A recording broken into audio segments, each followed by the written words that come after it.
এই তো গোটা কলকাতাকে এইভাবে অবৈধ নির্মাণের যে টেন্ডার সেটা তৃণমূল নেতারা দিয়ে রেখেছে। তৃণমূল নেতারা কী করবে? প্রতি স্কোয়ার ফিটে তো তারা পয়সা নেয়। তো প্রতি স্কোয়ার ফিটে যদি আপনি টাকা নেন, আপনার মেরুদণ্ডে জোর থাকবে এর বিরুদ্ধে প্রতিবাদ করার।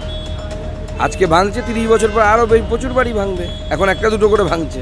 আপনি উত্তর কলকাতা যান, দক্ষিণ কলকাতা যান, চেতলাতে যান, কোথায় যাবেন? কোন জায়গা নেই যেখানে স্কোয়ার ফিটে কাউন্সিলররা টাকা নেয়নি? প্রত্যেক কাউন্সিলরকে স্কোয়ার ফিট কাউন্সিলর বলা হয়। এক একজন কাউন্সিলরের সম্পত্তি দেখলে মাথা খারাপ হয়ে যাবে। এক কাউন্সিলর তো পিডাব্লিউডির জায়গা দখল করে বাইপাস ধাবা বানিয়ে বসে আছে। জায়গাটাই অবৈধ, সরকারি জায়গা। এই তো কাউন্সিলর তৃণমূল কংগ্রেসের। এটা একটা হয়েছে নিশ্চিতভাবে পৌরসভায়, যেটা আমরা অফিসিয়ালি অ্যাকশন নেব এবং আইন অনুযায়ী যা যা ব্যবস্থা করা সেগুলো আমরা করব। না না না না কাউন্সিলর কোন বাড়িটা প্ল্যানে হচ্ছে, কোন বাড়িটা আনপ্ল্যানে হচ্ছে, এটা কাউন্সিলরের দেখার কাজ না, এটা আধিকারিকদের দেখার কাজ। সেটার অভাব ছিল, সেটা নিশ্চিতভাবে অভাব ছিল।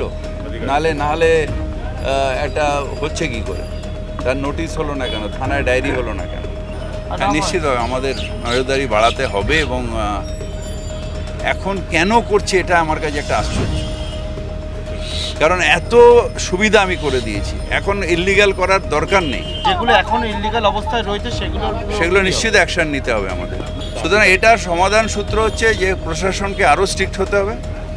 যদি ইল্লিগাল বাড়ি হয় সেটা আইন অনুযায়ী ব্যবস্থা নিয়ে সাথে ডেমলিশ করতে হবে। আধিকারিকদের বিরুদ্ধে কি কোনো অ্যাকশন নেবে যদি তাদের নিশ্চিত হয়? তাই তো, তাই ইঞ্জিনিয়ারের পৌরসভার কর্মী নয়। এটা কি মেয়রের কথা হলো? ইঞ্জিনিয়াররা তো পুরসভারই কর্মী, পুরসভার কর্মীরা দায়ী নন, দায়ী ইঞ্জিনিয়াররা। তাহলে সেই ইঞ্জিনিয়ারদের বিরুদ্ধে উনি কী ব্যবস্থা নিয়েছেন?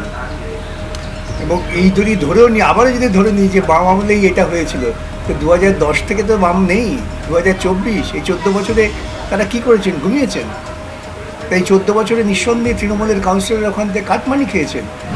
এটা ডিজাস্টার, এগুলো খুব কনজেস্টেড এরিয়া। এটা আজকে তৈরি হয়েছে তা নয়, এরিয়াগুলো শ বছর ধরে তৈরি হয়েছে। তবে কিছু বাড়ি তৈরি করে যারা প্রমোটাররা, একাংশ, সবাই নয়, তারা তৈরি করার আগে নিশ্চয়ই ভাববেন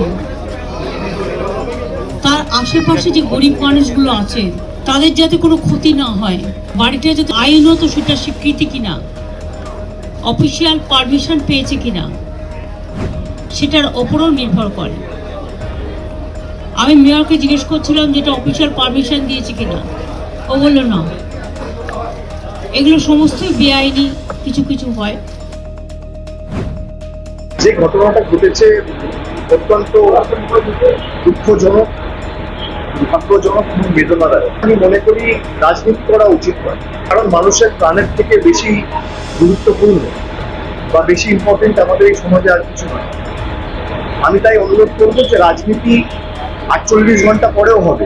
আজকের ঘটনার যাতে পুনরাবৃত্তি না হয়, সর্বস্তরের জনপ্রতিনিধি, পুরসভা, প্রশাসন এবং তার সাথে কোর্ট, এই তিনটে ইনস্টিটিউশনেরই সমন্বয় থাকা অত্যন্ত গুরুত্বপূর্ণ এবং টাইট এবং স্টার্ন অ্যাপ্রোচ নিয়ে আগামী দিনে কাজ করা উচিত। সারা বাংলায় এরকম অবৈধ নির্মাণ কুচবিহার থেকে কাঁথি চলছে।